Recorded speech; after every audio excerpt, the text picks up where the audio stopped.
3 দিন আগে নওগাঁর বাজারে প্রতি হালি ডিম কিনেছেন 48 টাকা। বুধবার সেই বাজারে হালিতে 3 টাকা বেশি দরে কিনতে হচ্ছে ক্রেতাদের। লাফিয়ে ডিমের দর বাড়ায় বাজার করতে এসে অনেকেরই হিসেবের খাতা গরমিল হয়ে যাচ্ছে। পুষ্টির মানগত খাবার এটা।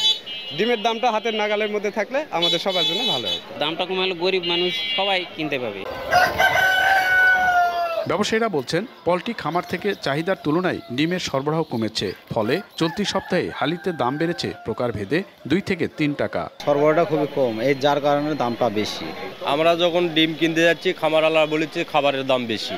গত 10 দিনে 50 কেজির বস্তাপ্রতি ফিড 100 থেকে 150 টাকা বেড়ে বিক্রি হচ্ছে 3650 টাকা পর্যন্ত। মুরগির ফিড গত মাসের 115 টাকা দাম বাড়ছে। ডিমের দাম দফায় দফায় বাড়লেও ধুকে ধুকে চলছে প্রান্তিক পোল্ট্রি খামারগুলো। স্থানীয় পোল্ট্রি খামারিরা ডিমের বাড়তি দরের জন্য পোল্ট্রি ফিড কোম্পানির সিন্ডিকেটকে দায়ী করছেন।